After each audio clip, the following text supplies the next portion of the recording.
रात का अंधेरा जैसे ही गहरा हुआ, राजन ने अपने काम की शुरुआत की। वह एक पुरानी इमारत के पास खड़ा था, जहां कोई नहीं आता था। हर रात उसे गश्त पर जाना होता था, लेकिन आज कुछ अलग था। जैसे ही उसने पहले फ्लोर पर कदम रखा, उसे धीरे धीरे कदमों की आवाज सुनाई दी।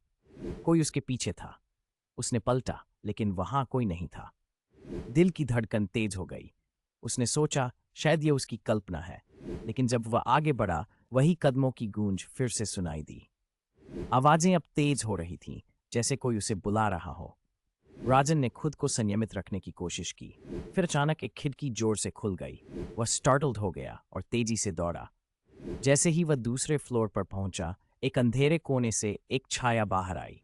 वह एक महिला थी। उसके चेहरे पर कोई भावना नहीं थी। राजन की आंखें डर से फैल गईं। उसने देखा कि महिला की आंखें गहरी थीं, जैसे उसमें कोई आत्मा बंद हो। वह बोली, तुम्हें यहां नहीं आना चाहिए था। राजन की सांस थम गई। वह मुड़कर भागा, लेकिन कदमों की गूंज उसके पीछे थी, तेज और लगातार। जैसे ही वह सीढ़ियों पर चढ़ा, उसे एहसास हुआ कि दरवाजे बंद हो चुके थे। वह कभी नहीं लौटा।